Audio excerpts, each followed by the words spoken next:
अगर आपने अब तक हमारे चैनल को सब्सक्राइब नहीं किया है तो सब्सक्राइब करके ऑल नोटिफिकेशन का बटन दबा दीजिए ताकि जब भी कोई नई वीडियो आए आप उसे देख पाए सबसे पहले। नमस्कार सर। नमस्कार सर। सर क्या नाम है आपका? सर मेरा ब्रह्मपाल सिंह नाम है। सर कहाँ से हैं आप? सर मैं गांव पिपाला, जिला बुलंदशहर, उत्तर प्रदेश का रहने वाला हूं। सर संत रामपाल जी महाराज से नाम दीक्षा आपने कब ली? संत रामपाल जी महाराज जी से मैंने नाम दीक्षा 20 अक्टूबर 2011 को ली। सर क्या काम करते हैं आप? सर मैं इससे पहले आर्मी में सर्विस करता था और 28 साल सर्विस करने के बाद में ऑलरेडी कैप्टन के रैंक से जो है मैंने रिटायरमेंट ली है। सर संत रामपाल जी महाराज से नाम दीक्षा लेने से पहले क्या आप कोई भक्ति साधना भी करते थे? संत रामपाल जी महाराज जी के नाम दीक्षा लेने से पहले सर मैं जो जगत में आम सभी जो मेरा परिवार भक्ति करता है, जैसे कि ब्रह्मा विष्णु महेश, दुर्गी माता, गणेश जी आदि जो ये पूजा थी, इनकी हम पूजा किया करते थे। जहाँ भी हमें मालूम पड़ता था कि ये मंदिर अच्छा है उस मंदिर में जाया करते थे, या हफ्ते में कम से कम 3-4 दिन ऐसे आते थे जो कि हम व्रत भी रखते थे, गंगा स्नान के लिए भी जाते थे। जैसा जैसा जो है हमें समय मिलता था, जैसे कि हम आर्मी में थे तो हम ऑल इंडिया जो है इधर उधर जाने को मौका मिलता था, सभी धार्मिक स्थानों को देखने की इच्छा भी होती थी और वहाँ जा कर के हम अपने मन से वहाँ कुछ कामना भी जो है मांगा करते थे, या वहाँ कुछ वादा करके आते थे कि अगर ऐसा मुझे लाभ हो जाएगा तो मैं आपके द्वारा दर्शन करूँगा। इस प्रकार जो है हम जो है भक्ति करते थे। सर फिर आप संत रामपाल जी महाराज की शरण में कैसे आए? 2004 के अंदर मैं राधा स्वामी से जुड़ा था और 11 के लास्ट तक वहाँ जुड़ा रहा। वहाँ पर जो है सत्संग भी अटेंड करते थे और उनकी किताबें भी पढ़ते थे। जब किताबों में हमने देखा कि राधा स्वामी के मुख्य जो संत हैं शिवदयाल जी, और उनके बारे में हमने पढ़ा कि इनके तो कोई गुरु ही नहीं थे, तो हमने आपस में विचार विमर्श किया अपने भक्तों में कि भाई जब हमारे गुरुजी के गुरु नहीं है तो ये हमारा कल्याण कैसे करेंगे। इस प्रकार वहाँ से भी जो है हमारा मन हटता गया। सर आप पारंपरिक भक्ति साधना कर ही रहे थे और राधा स्वामी पंथ में भी आपने भक्ति साधना की, गुरु बनाए, तो फिर संत रामपाल जी महाराज की शरण में आने का क्या कारण बना? इससे पहले पहली भक्ति जो करता आ रहा था, उसके बाद में जब बड़ा लड़का ख़त्म हो गया तो उसके 8 साल के बाद में मेरा एक छोटा लड़का था जो कि पढ़ाई लिखाई पूरी करने के बाद में मर्चेंट नेवी में उसने अपना जॉब जो है अटेंड किया था और वहाँ पर वो क्या नाम है डेक कैडेट में शिप कैप्टन था। लेकिन वहाँ पर जैसे वो सर्विस करता था वहाँ पर उसको पानी सूट नहीं हुआ और उसकी तबीयत वहाँ पर ख़राब हो गई। ख़राब होने के बाद में 1-2 बार के बाद में हमने उसको वहाँ से इस्तीफा दिलवा दिया कि अभी आप यहाँ सर्विस नहीं करोगे, क्योंकि हम तो पहले ही जो है दुखों के मारे हुए थे। मैंने उस लड़के को जो वापस बुला लिया। वापस बुलाने के बाद में धीरे धीरे जो है उसका ट्रीटमेंट कराया, लेकिन ट्रीटमेंट जो है कोई सफलता हमें नहीं मिली। आखिर एंड ये हुआ कि वहाँ के मेरठ के डॉक्टरों ने उस लड़के को जो है सर गंगाराम दिल्ली को फॉरवर्ड कर दिया। वहाँ पर मैं और मेरी पत्नी उसको दोनों लेके चले गए। वहाँ पर हम लगभग 6 महीने वहाँ पर जो है बच्चे का ट्रीटमेंट कराया। उसकी दोनों किडनी जो है ख़त्म हो गई थी और जिससे कि उसकी वहाँ पर जो है कोई हमें कामयाबी नहीं मिली। इसी के दौरान जो है हमारी आर्थिक स्थिति, पूरा पैसा ख़त्म हो गया, हर चीज़ ख़त्म हो गई, लेकिन फिर भी जो है हम उस बच्चे को नहीं बचा पाए। जो ये एक्सीडेंट हो गए थे, जो बच्चों की मौत हो गई थी, मुझे गलत हैबिट पड़ गई थी, मैंने ड्रिंक करनी शुरू कर दी थी और ये स्मोक वगैरह जो करना शुरू कर दिया था। अब इसमें सवाल एक आ जाता है कि इससे पहले जब उन देवताओं की मैं भक्ति करता था, उन देवताओं की भक्ति करता था तो मुझे भी नौकरी मिल गई थी, बच्चों को भी नौकरी मिल गई थी, पैसा भी था, मकान दुकान भी जो है सही हो गए थे, लेकिन हम बड़े खुश थे कि आगे जो है भक्ति जो है जैसा हम ये नाम ले रहे हैं इन्हीं की कृपा है, इन्हीं की कृपा से ये सब कार्य चल रहे हैं। लेकिन जब ये सर्वनाश हुआ, जब नुकसान हुआ, तब महसूस हुआ कि हमारा जो भक्ति चार्जर है, जो सही भक्ति है, वेदों के शास्त्रों द्वारा हमारी भक्ति नहीं हो रही थी।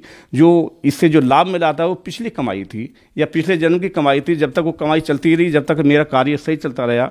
लेकिन जब भक्ति दान की जो है बैटरी डिस्चार्ज हो गई तो 6 महीने में ये मालूम नहीं पड़ा कि कितना कमाया था, कहाँ गया, कैसे गया, यहाँ तक कि पूरा परिवार भी जो है मेरा साथ छोड़ गया। इसके बाद में यहाँ से जब ये दूसरा जो है लड़का जो ख़त्म हो गया, ख़त्म होने के बाद में तभी एक बहन आई थी मेरे पास में कि अब जो है आपका सब कुछ ख़त्म हो चुका है, अपने लिए आप जो है बरवाला आश्रम संत रामपाल जी महाराज जी के शरण में जाइए। इस प्रकार जो भक्ति करते करते जो काल ने जो है मेरे दोनों बेटों को जो ले लिया था, आपके सामने ऊपर जो फोटो में है ये बड़ा बेटा है जो कि थल सेना में था।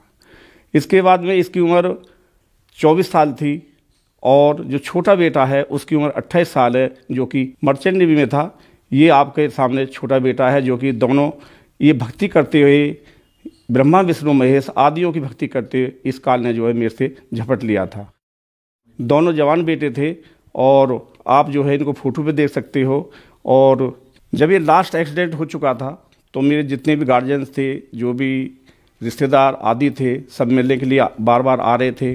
तो उनमें से जो है एक बहन जिसका नाम ज्ञानेश है, वे हमारे पास आई और उन्होंने जो संत रामपाल जी महाराज जी के बारे में जो है हमसे बताई कि भाई साहब अभी आप जो है संत रामपाल जी महाराज जी की शरण में चले जाओ, आपका कल्याण हो जाएगा, आपकी मोक्ष प्राप्ति हो जाएगी। तो उनकी ये लैंग्वेज सुन करके मुझे कुछ समझ में नहीं आया। मैंने उनसे जो है बड़े सही ढंग से बताया कि बहन जी आप ये बताइए, जब मेरे दोनों बच्चे ख़त्म हो गए तो अब मैं संत रामपाल जी महाराज जी की शरण में जाके क्या करूँगा? क्या संत रामपाल जी महाराज जी जो है मुझे क्या नाम है ये बच्चे वापस कर देंगे? ये मेरे उनसे क्वेश्चन आंसर हुए। लेकिन उन्होंने ये बोला कि भैया कोई बात नहीं, बच्चे तो वापस नहीं कर सकते, लेकिन मोक्ष प्राप्ति के लिए, आगे सुख शांति के लिए जो है आप परमात्मा की शरण में जाइए। वे पूर्ण ब्रह्म परमेश्वर हैं। संत रामपाल जी महाराज वे कुछ भी कर सकते हैं। जब आप वहाँ जाओगे, जब उनका ज्ञान पढ़ोगे, तब आपको मालूम पड़ेगी। इस प्रकार जो है हमने भक्तमती से उनसे एक क्या नाम उन बहन से जो है एक ज्ञान गंगा ली। ज्ञान गंगा लेने के बाद में उसको पढ़ाई की। सबसे पहले मेरी वाइफ ने जो है परमात्मा की शरण ग्रहण की। संत रामपाल जी महाराज जी ने उनको नाम दान की क्या नाम दया करी। 20 अक्टूबर 2011 को जो है मैं उनके साथ गया और मैं संत रामपाल जी महाराज जी के जो है शरण में जो है मालिक ने मेरे पर क्या नाम दया की। संत रामपाल जी महाराज ने मुझे अपनी शरण में लिया। सर, आपके बताए अनुसार आप पर दुखों का पहाड़ टूटा हुआ था, तो फिर संत रामपाल जी महाराज से नाम दीक्षा लेने के बाद क्या आपके दुख दूर हुए? क्या आपको लाभ भी प्राप्त हुए? आपने सही क्या नाम प्रश्न किया है।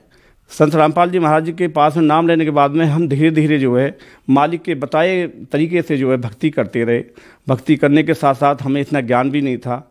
तो लेकिन उससे पहले जब हम समाज में थे, समाज में हमारे ऊपर तरह तरह के प्रश्न आने लगे। यहाँ तक कि जो हमारे रिलेटिव हैं या इधर उधर के यार दोस्त हैं, उन्होंने हमसे आना जाना या हमारे सामने से निकलना भी बंद कर दिया। सब ये कहते थे कि इनके 2 बच्चे ख़त्म हो गए हैं, इनके मकान के सामने से भी नहीं निकलना। ये सब समस्या सुनते सुनते जो है हमें बहुत परेशानी हुई। और परेशानी होने के बाद में क्या नाम है हमने कुछ सोच विचार किया कि भाई, और कुछ जो 2-4 अच्छे आदमी थे उन्होंने ये बोला कि भाई आप जो ट्रीटमेंट ले लो और परमात्मा क्या नाम है भगवान आपको दया कर देंगे। बगैर किसी प्रार्थना के हमने परमात्मा से प्रार्थना नहीं की, लेकिन हम चुपचाप जो है शर्म की वजह से ट्रीटमेंट लेते रहे, तरह जगह जगह हॉस्पिटलों में जाते रहे। लेकिन लास्ट हॉस्पिटल दिल्ली RR जो कि बहुत बड़ा हॉस्पिटल है आर्मी का, और वहाँ भी जो है हमने जो है ट्रीटमेंट लिया कि हमारे कोई मालिक जो है बच्चा जो है हमें प्रदान कर दे। उस टाइम मेरी एज जो है 55 साल थी और मेरी क्या नाम पत्नी की एज जो है 50 साल थी। लेकिन वहाँ पर भी जो है हमें जो है कामयाबी नहीं मिली। वहाँ भी उन्होंने जो यही जवाब दिया कि आप जो है इसमें सक्सेस नहीं होगे, और अगर आपको बच्चे की इच्छा है तो आप किसी आश्रम से जो है बच्चे को गोद ले लो।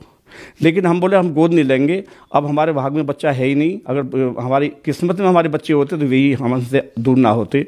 और हमने एक ही जो है अपने मन में प्लानिंग करी कि अभी हम परमात्मा की भक्ति करेंगे। इस प्रकार करके अगले 15 तारीख को जो है सत्संग था। हम आश्रम में आए, मालिक का सत्संग सुन रहे थे। सत्संग के बाद में कुछ भक्त हम आपस में पार्क में बैठ जाते थे, अध्यात्म ज्ञान की चर्चा करते थे। संत रामपाल जी महाराज जी जो जो बताते थे, जो जो लाभ देते थे, भक्त आपस में एक दूसरे को जो है क्या नाम है बताया करते थे। तो मेरे से भी एक भक्त ने इस अपने फायदे के लिए या इस बच्चे के लिए क्या आपने संत रामपाल जी महाराज जी से प्रार्थना की? मैंने बोला भाई हमने संत रामपाल जी महाराज से प्रार्थना नहीं की है, क्योंकि उम्र के लिहाज से हमें गुरुजी से डर भी लगता है, संत रामपाल जी महाराज से शर्म भी आती है। इस चीज़ की प्रार्थना करने में हमें जो है हिचकिचाहट है। लेकिन उन्होंने बोला कि हमारे संत रामपाल जी महाराज जी बड़े दयालु हैं और सबकी प्रार्थना सुनते हैं, आप प्रार्थना करो। ये सब करने के बाद में अपनी पत्नी से मैंने बात की। उन्होंने जो है संत रामपाल जी महाराज से प्रार्थना की कि परमात्मा अगर आपकी इच्छा हो, मालिक आप कृपा कर दें तो मैं ट्रीटमेंट करा लूँ, इलाज करा लूँ। तो संत रामपाल जी महाराज ने उस टाइम ये बोला था हंस करके कि क्या आपने अभी तक ट्रीटमेंट कराया नहीं है?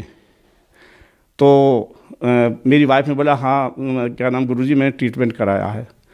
तो उन्होंने एक सवाल किया था, बेटा तेरे ऊपर जो है अब कर्ज खत्म हो गया है, अपना भक्ति करो और मोक्ष प्राप्ति करो। लेकिन उन्होंने जिद की कि परमात्मा जो समाज की जो बातें आ रही हैं वे बाहर नहीं निकलने देती हैं, आप कृपा कर दो और मुझे क्या नाम है आशीर्वाद दे दो। तब संत रामपाल जी महाराज ने बोला था कि ठीक है बेटा जाओ इलाज करा लो। वहाँ से जो है चलने के बाद में इलाज की प्रक्रिया शुरू हुई। शुरू होने के 4 महीने के बाद में हमारी वाइफ को जो है, जिसको एमसी पीरियड बोलते हैं, एमसी पीरियड आया, जो कि इससे पहले 2 साल पहले बंद हो चुका था। और इतना एमसी पीरियड आया कि हम भी घबरा गए थे कि इतनी ब्लीडिंग करने के लिए मुझे डॉक्टर के पास उनको ले जाना पड़ा। तो ये ले जाने के लिए हम नोएडा कैलाश अस्पताल में गए। वहाँ पर हमने चेकअप करवाया और चेकअप कराने के बाद में वहाँ के डॉक्टरों ने ये एक फैसला दिया कि इनका ऑपरेशन करना पड़ेगा और इनकी बच्चादानी निकालनी पड़ेगी। ये सब करने के बाद में जब हमारी फाइल लग गई और वो हमें जो है ऑपरेशन की डेट भी दे दी गई कि आप इस डेट को जो है ऑपरेशन के लिए आओगे। उससे पहले हम आशीर्वाद लेने के लिए अपने संत रामपाल जी महाराज जी के आश्रम में गए, उनकी शरण में गए हम। तो भगवती ने वहाँ प्रार्थना की कि परमात्मा मेरा तो जो है अभी ऑपरेशन होना है। तो वहाँ पर भी कि मालिक ने, संत रामपाल जी महाराज जी ने ये हंस करके बोला था कि किसका ऑपरेशन, क्या ऑपरेशन, कोई ऑपरेशन नहीं होगा, चलो सेवा करो, भक्ति करो। ये कह करके जो है हम वहाँ से आ गए, परमात्मा आगे जो आशीर्वाद के लिए भक्तों में बढ़ गए और भगतमती जो है वापस जो है अपने पंडाल में आकर के बैठ गई और इसी चिंता में लगी रही कि आगे होना क्या है। लेकिन उस दी हुई डेट पर जो है हम दोनों कैलाश अस्पताल नोएडा वहाँ गए।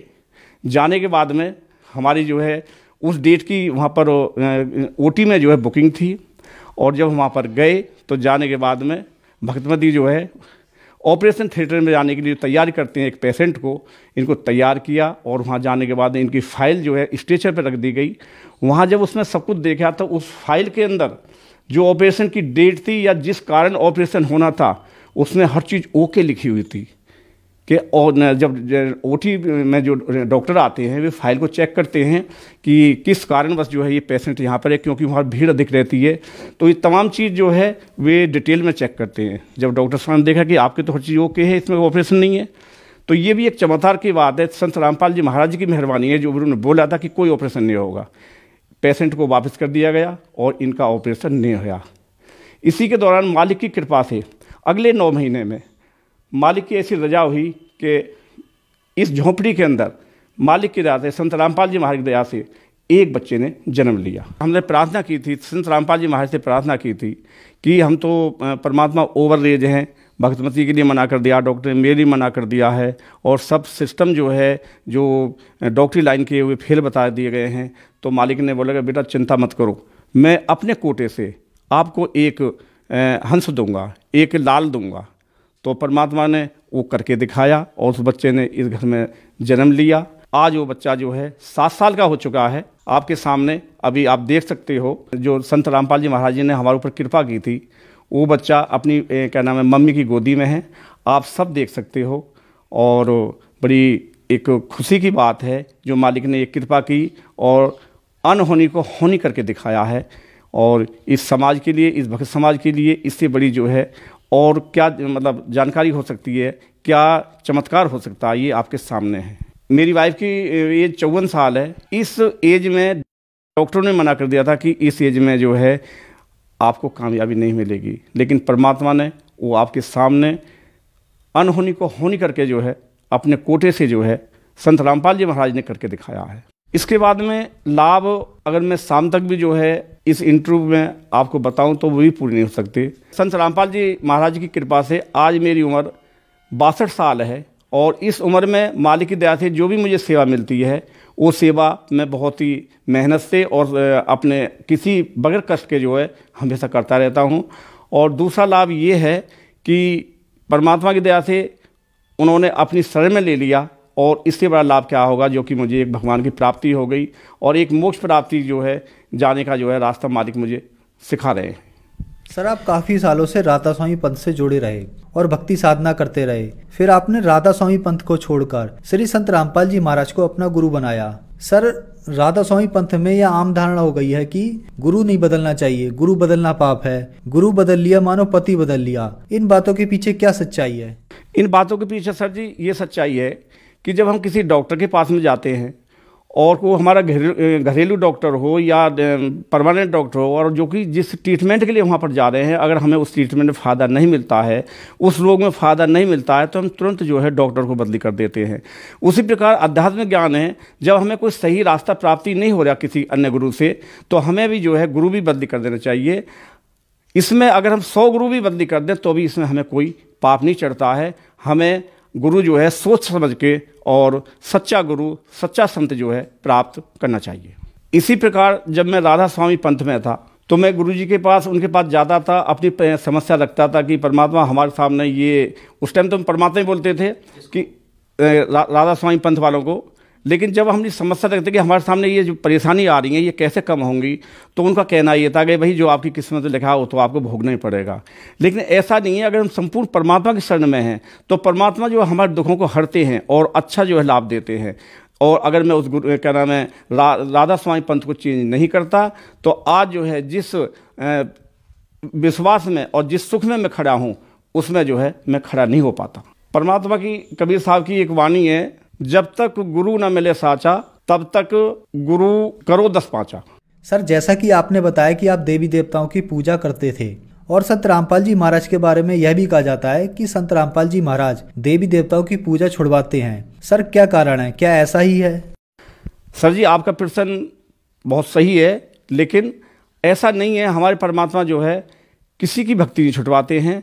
ब्रह्मा विष्णु महेश, जिस प्रकार जो हम पहले नाम लेते थे, कभी 1-2 बार दिन में ले लिया, लेकिन इनका सच्चा मंत्र दे करके हमारे परमात्मा सच्चा नाम दिखा कर वेद शास्त्रों के द्वारा इनकी भक्ति कराते हैं और अधिक से अधिक जो है इन्हीं से जो है हमको फ़ायदा दिवाते हैं, क्योंकि हम ये 3 लोक के मालिक हैं और इनके लोक में हम रह रहे हैं। तो परमात्मा हमारी भक्ति छुटाते नहीं हैं और भक्ति को बढ़ाते हैं। और संत रामपाल जी महाराज की ही कृपा है जो कि इन सभी का जो है हम नाम द्वारा भक्ति करते हैं। सर आप बहुत ज़्यादा दुखी थे, आप संत रामपाल जी महाराज की शरण में आए और संत रामपाल जी महाराज ने आपको बहुत सारे लाभ दिए, बहुत अच्छी बात है। लेकिन सर आज जो लोग सुखी हैं, उन्हें किसी प्रकार का कोई दुख नहीं है, उनके पास प्रॉपर्टी है, बिजनेस है, नौकरी है और अच्छी संतान भी है, उन्हें पूर्ण गुरु बनाकर भक्ति करने की क्या आवश्यकता है? सर जी आपने जो क्वेश्चन किया है ये आम जगत में ज़्यादा इस्तेमाल होता है। अगर किसी भी भाई के पास में तमाम ऐप्स आराम है, कोठी है, बंगला है, गाड़ी है, बच्चे हैं, सबकी नौकरी लगी हुई है और सब सुविधा हैं जो एक आराम करने की है, तो आदमी यही सोचता है कि जब हमें जो ये सब लाभ है तो हम ये भक्ति क्यों करें। लेकिन ऐसा नहीं है। अभी आप देखिए, जब मैं भक्ति नहीं करता था, सही रास्ते की, सही संत से जो मैंने नाम नहीं लिया था, तो मेरे पास ना उससे पहले सब कुछ था, मकान, दुकान, पैसा, नौकरी, बेटे, बच्चे सब थे। लेकिन जब भक्ति मैंने सही नहीं की तो भक्ति गलत भक्ति करते करते जो है आपके सामने मेरा कितना नुकसान होया। अगर मैं संत रामपाल जी महाराज जी की पूर्ण संत की शरण में नहीं आता तो आज जो है मुझे ये परेशानी जो है फिर दोबारा भुगतनी पड़ती, जो कि मालिक की कृपा से, संत रामपाल जी महाराज की कृपा से आज सब कुछ जो है सुख शांति है और हर चीज़ जो है परमात्मा की शरण में है। सर समाज के लिए आप एक उदाहरण हैं और आज जो लोग आपको टीवी पर देख रहे हैं वह भी किसी न किसी तरीके से परेशान हैं, दुखी हैं। सर उनके लिए आप क्या संदेश देना चाहेंगे? मैं उनको संदेश तो नहीं दे सकता और ना ही मैं इस लायक हूँ। मैं तो एक अब परमात्मा का कुत्ता हूँ, दास हूँ। लेकिन मैं उनसे प्रार्थना जरूर कर सकता हूँ कि भाई आप अपने ज्ञान का इस्तेमाल करो, अपनी बुद्धि का इस्तेमाल करो। परमात्मा ने हमें वेद शास्त्र से, गीता से हर चीज़ जो है ओपन करते हैं। आज हमारे जो है 10-12 के चैनल चल रहे हैं, जिसमें से एक चैनल साधना चैनल है 7:30 से 8:30। उसमें सत्संग को देखिए आप और सही जानकारी प्राप्त करके संत रामपाल जी महाराज जी की शरण में आइए और अपनी मोक्ष प्राप्ति कराइए, साथ में अपना कल्याण कराइए। सर जैसे कोई श्रद्धालु आपका अनुभव जानना चाहता है और आपसे बात करना चाहता है तो आपका फ़ोन नंबर और पता क्या है? अगर कोई भी श्रद्धालु, कोई भाई, कोई भी बहन इस बारे में पूछना चाहते हैं तो मेरा नंबर 800 62 63 114 है। और मैं बुलंदशहर का रहने वाला हूं। आप आकर के पूछ सकते हो, आकर के जो है जो मुझे लाभ मिले हैं वो आके बातचीत कर सकते हो। आपकी बड़ी कृपा होगी। धन्यवाद सर। सत साहिब।